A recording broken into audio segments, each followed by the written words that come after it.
On today's episode of You Asked, what's the best soundbar to pair with the Sony TV? Should you consider upgrading from the LG C3?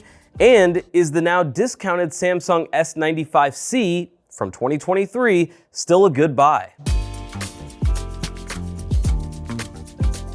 Welcome back to the channel, everyone. This is You Asked, the show where we answer your tech questions.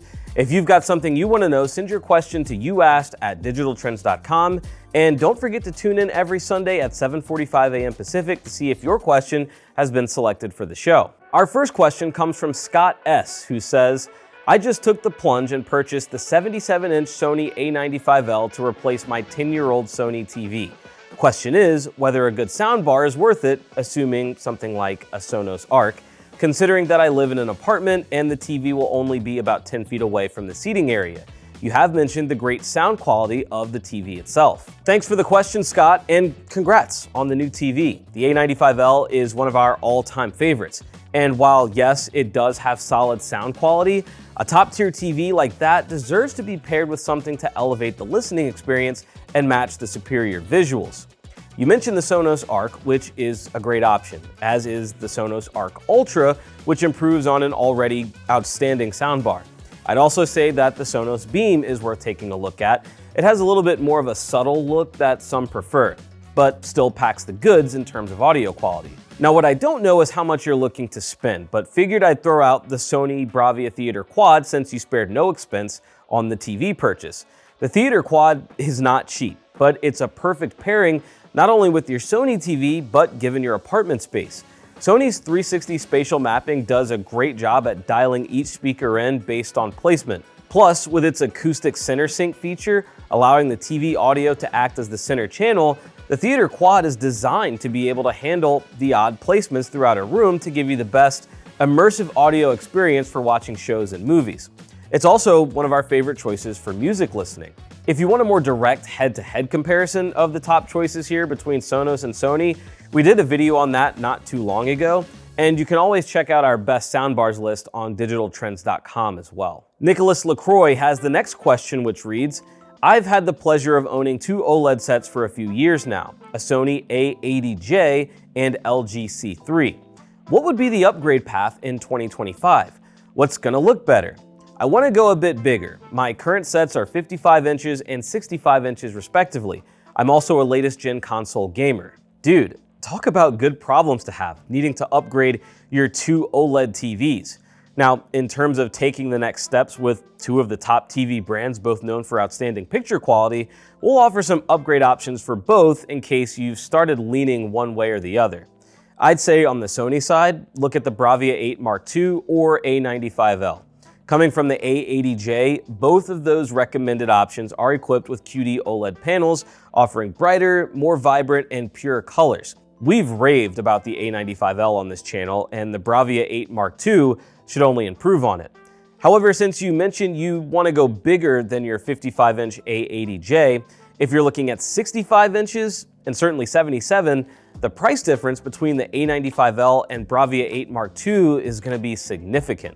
The 65-inch A95L is currently on sale for $2,900, while the Bravia 8 Mark II sits at $4,000. Not to mention, the Bravia 8 Mark II is not available above 65 inches.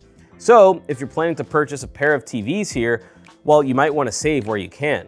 And I'm not sure you'll see $1,200 worth of a difference between those two. In fact, I've seen some still rate the A95L higher than its successor. And when it comes to gaming, it's truly splitting hairs, maybe even closer than that if there is such a thing. Both have the same inputs, two HDMI 2.1 ports, two HDMI 2.0. Both also support 4K 120Hz gaming and VRR with virtually zero difference in input lag. As for upgrading from your LG C3, that's still a great TV and just 2 years old.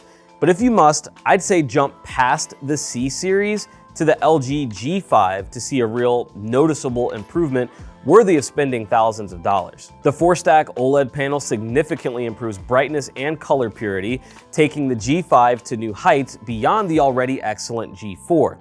And I mentioned the G4 there because that new G5 costs a pretty penny, And I think the G4 is also a notable step up from your C3, just in case you want to save a little money. Both have 4 HDMI 2.1 inputs, in addition to the full slate of gaming features like 4K high refresh rates and VRR, making them great choices for gamers wanting to connect multiple consoles and audio devices to their TV. Hermie Vanzi has a good one.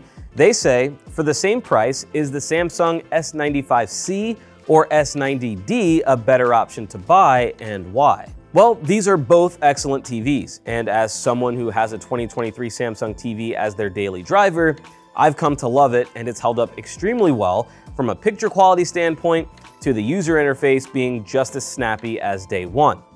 That said, when it comes to the two you mentioned, the S90D is going to be a little bit brighter than the S95C and have a little bit better picture processing. That's not saying the S95C is bad by any means, far from it in fact. Unless you put them side by side, I don't even know that you'd notice a difference, and even then, it would probably be, again, splitting hairs. The biggest difference to note is the One Connect box that comes with the S95C. It allows you to connect your external devices to that box instead of directly to the back of the TV. It gives you a lot more flexibility in terms of your setup, especially if your TV is in a spot that's difficult to reach or mounted on the wall. So if you want that setup versatility, the S95C is the way to go. But if you want the slightly improved image quality, the S90D. I'll also say, when I saw this question, I was like, where are they finding the S95C for that price right now? And sure enough, there are a few places that have them below $2,000. Solid deal for a QD-OLED TV, even if it is a 2023 model. Our last viewer question comes from another one that makes my favorite usernames list. Pimpin' Crispy 1978 asks, what is the most affordable 98 to 100-inch TV that is still worth buying? I'm guessing Samsung Crystal UHD is a hard no. I'm looking for another TV that I can enjoy for another 10 years or so. Hey, you said it, Pimpin', not me. I'm gonna go hard pass on the Crystal UHD, especially because Samsung has that DU9000 98-inch listed for $2,500 right now. And for all that money, you're still getting a pretty bland LED TV with basic HDR performance. You're just paying for the size. For affordability, I'll try to keep it brief because I've harped on this time and time again, but you gotta check out the offerings from TCL and Hisense. The 98-inch TCL QM6K is currently on sale for less than that Samsung, and you're getting a quantum dot mini LED panel that supports Dolby Vision, audio that supports Dolby Atmos, and faster refresh rates. And the QM7K only improves on that if you're willing to spend a little bit more. The same can be said for Hisense and the 100-inch U7 from 2024. I see it on Amazon right now for $1,900, and it offers quantum dot color with full array local dimming, Dolby Vision, and Dolby Atmos. Really the works, and everything you could ask for in a TV at this price and size. Now, I know you're also concerned with longevity, but I don't know who can guarantee that any TV is gonna last 10 years. Now, they should, and some will, depending on how much you use it and how you use it, but I wouldn't pay more for a lesser TV based strictly on a brand name. Thanks for joining us for this week's episode. Keep sending those questions in, and as always, if you can add to some of the answers that we've given in these videos, let the people know in the comments. It always helps to have more perspective. We appreciate you, and we'll see you in the next video.